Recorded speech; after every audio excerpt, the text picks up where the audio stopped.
This video is on twin transfusion syndrome. Taps tops और ये दोनों चीज़ें उसी में आती हैं.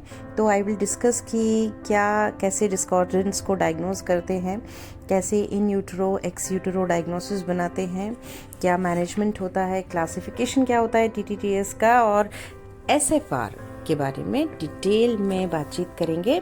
Hello dear students, welcome to Sai Samarth gynae classes. I request you to share this video as much as possible अगर आपको लगता है कि ये वीडियो इन्फॉर्मेटिव है, आपको यूजफुल है, और do not forget to subscribe. So let us begin. तो बच्चों, मोनोकोरियोनिक और डाई एमनियोटिक ट्विन्स में डीप आर्टेरियोवेनस मालफॉर्मेशन से TTTS हो जाता है. आर्टेरियोवेनस मालफॉर्मेशन का मतलब यह है कि एक ट्विन की अम्बिलिकल आर्टरी दूसरे ट्विन की अम्बिलिकल वेन से कनेक्ट हो जाती है. आर्टरी से आर्टरी कनेक्ट हो सकती है, वेन से वेन कनेक्ट हो सकती है, कोई प्रॉब्लम नहीं है, दोनों तरफ प्रेशर बराबर है. लेकिन अगर एक ट्विन की आर्टरी रहती है, दूसरी तरफ अम्बिलिकल वेन रहती है, तो जिसकी आर्टरी है वो डोनर बन जाता है, जिसकी वेन है वो रेसिपिएंट बन जाता है. पूरा ब्लड इधर वाला उधर चला जाता है और ये AB मालफॉर्मेशन से TTTS हो जाता है. इसमें टैप्स और टॉप्स दो वैरायटीज होती हैं. टैप्स होता है ट्विन एनीमिया पॉलीसाइथेमिया सीक्वेंस और टॉप्स होता है ट्विन ओलिगोहाइड्रोमनियोस पॉलीहाइड्रोमनियोस सीक्वेंस. ये दोनों अलग अलग चीजें हैं. जरूरी नहीं है कि टैप्स भी हो टॉप्स भी हो, ऐसा जरूरी नहीं है. कभी कभी टैप्स होता है, कभी कभी टॉप्स होता है. Okay. So in about 35% of the monochorionic pregnancies ये टॉप्स की प्रेजेंस हमें देखने को मिलती है. डायग्नोसिस ऐसे बनती है कि placenta is single, sex is same, but there is weight discordance, major differences in fluid volume between the amniotic sacs. एक में severe oligohydramnios है, एक में polyhydramnios है. तो फिर हम कहते हैं कि टॉप्स प्रेजेंट है. अनबैलेंस शंटिंग होती है, इसकी वजह से हो जाता है TTTS. ओके. तो जिसकी अम्बिलिकल आर्टरी है वो डोनर ट्विन है और जिसकी अम्बिलिकल वेन है वो रेसिपिएंट है. तो जो टैप सीक्वेंस होगा उसमें डोनर अनीमिक रहेगा, रेसिपिएंट प्लिथोरिक रहेगा, पॉलीसाइथेमिक रहेगा, और उसका ब्लड वॉल्यूम इतना बढ़ जाएगा कि धीरे धीरे उसका कंजेस्टिव कार्डियक फेलियर हो जाएगा, सब जगह एडिमा हो जाएगा, प्लूरल एफ्यूजन, पेरिकार्डियल एफ्यूजन, ये सब हो जाएगा. Okay. You suspect on the basis of ultrasound. It is more common in female. And then what you do? You inject O negative leukocyte poor washed RBCs into the smaller twin, donor twin, and immediately you remove the blood from the co-twin and test it with Klein-Hauer-Betke stain. तो इससे TTTS हम confirm कर सकते हैं. इन यूटेरो diagnosis हम बना सकते हैं. तो डिस्कॉर्डेंस ऐसे डायग्नोज करते हैं कि दोनों ट्विन्स जो हैं उनका वेट मेजर करते हैं. जो हेवियर ट्विन है और उसके 20% से ज़्यादा, उसके वेट के 20% से ज़्यादा डिफरेंस है अगर दोनों ट्विन्स के वेट में, तो फिर वो एक क्राइटेरिया है. अगर हीमोग्लोबिन में दोनों के 5 ग्राम % से ज़्यादा डिफरेंस है तो भी डिस्कॉर्डेंस डायग्नोज हो जाती है. बच्चों, एक डॉक्टर रूबिन क्विंटेरो हैं. He is the director of fetal therapy centre at the University of Miami, Miller School of Medicine. उनने ऑपरेटिव फीटोस्कोपी की फील्ड डेवलप करी और उन्हें क्लासिफाई किया TTTS को 5 स्टेजेस में based on ultrasound findings. Stage 1 तो ऐसा है कि एक तरफ ऑलिगो है, एक तरफ पॉली है. ऑलिगो मतलब 2 सेंटीमीटर से, जो मैक्सिमम वर्टिकल पॉकेट है वो 2 सेंटीमीटर से कम है, और पॉली मतलब कि 8 सेंटीमीटर से ज़्यादा है. तो और ब्लैडर डोनर बेबी का दिख रहा है तो वो स्टेज 1 है. स्टेज 2 में डोनर बेबी का ब्लैडर नहीं दिख रहा है. स्टेज 3 है जब डॉपलर चेंजेस मिले, तो अम्बिलिकल कॉर्ड में डायस्टोलिक फ्लो एब्सेंट है, रिवर्स्ड है, usually in the donor twin. Then this is abnormal pattern in the Doppler. या फिर यूजुअली रेसिपिएंट ट्विन में डक्टस विनोसस में डायस्टोलिक फ्लो एब्सेंट या रिवर्स्ड मिलता है. तो डॉपलर चेंजेस मतलब स्टेज 3. स्टेज 4 में one or both the babies are showing signs of hydrops.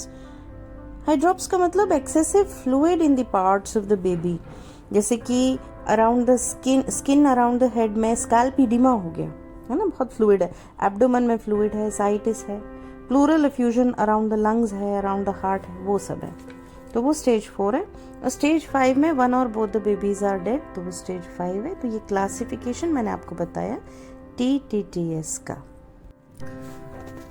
तो the main principle is oligohydramnios polyhydramnios sequence में कि एक तरफ बहुत ज़्यादा एमनियोटिक फ्लूइड है, एक तरफ बहुत कम है ना। तो पहला मैनेजमेंट ऑप्शन होता है एमनियो रिडक्शन। उसमें फीटल सर्वाइवल में इम्प्रूवमेंट होता है, 65% केसेस में इम्प्रूवमेंट देखने को मिलता है। उसमें क्या करते हैं कि if the amniotic fluid is more than 40 centimetre, तो for every 10 centimetre rise which is above normal, मतलब more than 25 centimetre is abnormal, right? 1 liter of amniotic fluid is removed. Okay, this is amnio reduction. तो इससे क्या होगा, इससे fetal survival, थोड़ा duration of gestation बढ़ जाएगा, है ना, तो फीटल वेट इंप्रूव हो जाएगा। दूसरा है एमनियोटिक सेप्टोस्टोमी, मतलब दो एमनियोटिक कैविटीज होती हैं, मोनोकोरियोनिक तो होता है लेकिन डायएमनियोटिक होता है, तो हम वो बीच की जो एक दीवार है ना उसको तोड़ देते हैं, यू आर डूइंग सेप्टोस्टोमी। तो उससे क्या होगा कि ओरल डिहाइड्रेशन से वो अपना ओलिगोहाइड्रोमनियोस करेक्ट कर लेगा donor twin. The third option is employing Nd:YAG laser to coagulate the aberrant AV malformation. तो उसमें fetoscopy has to be done, minimal invasive technique is used. अब इसमें एक डिबेट है, डिबेट ये है कि सारे वेसल्स को सील कर दें जो दोनों इंटरट्विन मेम्ब्रेन में है, या फिर उसी को ढूंढें जिससे प्रॉब्लम हो रही है और फिर उसको कोआगुलेट करें। तो ये एक डिबेट है, डिबेट का टॉपिक है। तो आप लोग अपने अपने कोटेशंस ढूंढ के रखो। अच्छा, फिर सीवियर केसेस जो 26 वीक से पहले प्रेजेंट करते हैं उनमें लेज़र एब्लेशन ही प्रेफर किया जाता है रादर देन एमनियो रिडक्शन और सेप्टोस्टोमी। अच्छा, दूसरा ये कि लास्ट ऑप्शन अगर इनमें से कुछ भी काम नहीं आ रहा तो फिर होता है SFR या सिलेक्टिव फीटल रिडक्शन। बच्चों, मल्टी फीटल रिडक्शन या मल्टी फीटल प्रेगनेंसी रिडक्शन भी बोलते हैं इसको। आपको पता है 14 वीक से पहले अगर एक फीटल डिमाइस होती है तो वो वैनिश हो जाता है, वैनिशिंग ट्विन बोलते हैं उसको, है ना। तो इसीलिए ये वाला प्रोसीजर भी, SFR भी हम 10 से 14 वीक्स के बीच में करते हैं। बहुत small amount of devitalised fetal tissue रहता है जो कि वैनिश हो जाता है। तो नीडल डालते हैं, हार्ट में डालते हैं फीटस के, 0.4 to 1 ml of potassium chloride under ultrasound guidance inject किया जाता है और इस तरह से SFR परफॉर्म करते हैं, selective fetal reduction. Higher order pregnancy में मोर देन 3, उस फीटस को हम एलिमिनेट करना चाहते हैं जिसमें सीरियस एनोमलीज हैं, है ना। और क्या कॉम्प्लिकेशन हो सकता है, तो 20 वीक्स ऑफ जेस्टेशन से पहले पूरी एंटायर प्रेगनेंसी लॉस हो जाए, इसकी चांसेस रहती हैं। मोनोकोरियोनिक प्लासेंटा में नहीं किया जाता है, इट शुड बी अवॉइडेड, नहीं तो दोनों ट्विंस की डेथ हो सकती है। मेन एडवांटेज ये है कि ड्यूरेशन ऑफ जेस्टेशन प्रोलॉन्ग हो जाता है, क्योंकि हर एक एक्स्ट्रा फीटस जो वूम में है वो ड्यूरेशन ऑफ जेस्टेशन को 3.6 वीक से करीब 3.6 वीक से कम कर देता है। एथिकल है कि नहीं है, इस पे शेवरनेक एंड कलीग्स ने एथिकल जस्टिफिकेशन आर्टिकुलेट किया। तो आप तो मतलब रिड्यूस कर रहे हो ना फीटस को, तो फिर एथिकल क्यों है।